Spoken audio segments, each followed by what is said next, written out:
اللہ تعالیٰ نے یہ پتھر پرانے پتھروں کے زمانے جس کو کہتے ہیں نا، جب توڑنے اور کاٹنے کے جو کام ہو رہے تھے، جب لوگ ہوتا تھا اس وقت کی بات ہے. بہت ساری نبیوں کو بھیجے. نبیوں کے بعد اللہ تعالیٰ نے ایک بہت ہی مشہور کہانی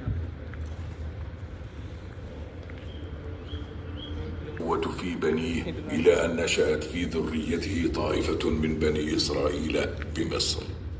كان الفرعون الذي يحكم الناس آنذاك يذبح الأبناء ويستحيي النساء. موسیٰ علیہ السلام کی پرورش کیا ہوتی ہے؟ فرعون کے دربار میں ہوتی ہے. حالانکہ فرعون بچوں کو قتل کر رہا ہوتا ہے، ذبح کر رہا ہوتا ہے، فالتقطه لیکن اللہ تعالیٰ کی حکمت اس کی قدرت دیکھی کہ موسیٰ کہاں پلتے ہیں؟ فرعون کے بڑے ہو جاتے ہیں، مدین چلے جاتے ہیں. بعد بضع سنين پھر مدین سے شادی وغیرہ کرنے کے بعد 10 سال کے بعد جب مصر کی طرف دوبارہ لوٹتے ہیں نا، تو اللہ تعالیٰ فلما اقترب منها موسیٰ کو جب لوٹتے ہیں مصر کی طرف دوبارہ تو پہاڑوں کے بیچ میں کوہ طور کے پاس اللہ تعالیٰ آپ سے ہم کلام ہو کر آپ کو نبوت سے سرفراز کرتا ہے، نبی بناتا ہے.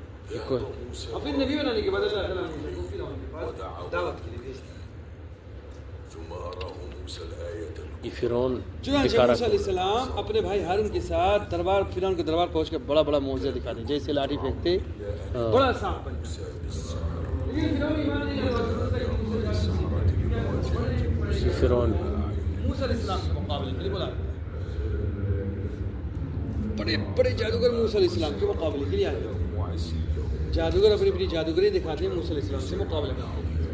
انہیں معلوم نہیں ہوتا کہ ان کا مقابلہ کن سے ہونا. لیکن جیسے ہی موسیٰ علیہ السلام اپنی لاٹھی ڈالتے ہیں، ایک بڑا سانپ بن کے پورے سانپوں کو نگل جاتا ہے، کھا جاتا ہے.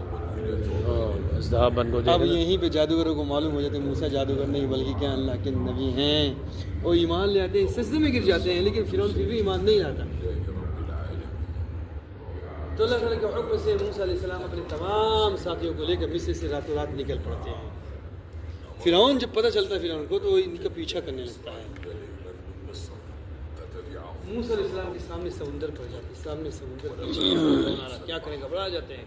اللہ فرماتا ہے موسیٰ ڈرو نہیں، میں تمہارے ساتھ ہوں. اپنی لاٹھی سمندر پہ مارتے جی اور جیسے ہی لاٹھی سمندر پہ مارتے سمندر دو حصوں میں بٹ جاتا ہے، بہترین راستہ بن جاتا ہے. تمام لوگ بڑے آرام سے. لیکن فرعون جو ان کا پیچھا کر رہا ہوتا ہے وہ بھی اسی راستے پہنچ جاتا ہے. جب بیچوں بیچ پہنچتا ہے تو اللہ تعالیٰ پانی کے دونوں حصوں کو ملا کر فرعون اس کے لشکر کو بھگو کر ہمیشہ ہمیشہ کے لیے ہلاک و برباد کر دیتا ہے. یہ دیکھا فرعون ہم نے جو کا شخص ظلم و زیادتی کرنے والا تھا، جس نے اپنے آپ کو رب ہونے کا دعویٰ کیا تھا، اللہ تعالیٰ نے اسے پانی میں کس طرح سے ڈبو کر ہمیشہ ہمیشہ کے لیے ہلاک و برباد کر دیا. پھر موسیٰ علیہ السلام کے بعد بھی اللہ تعالیٰ نے بہت سارے نبیوں کو اس دن میں بھیجتا رہا. ان نبیوں میں سے چند کے نام یہ ہیں.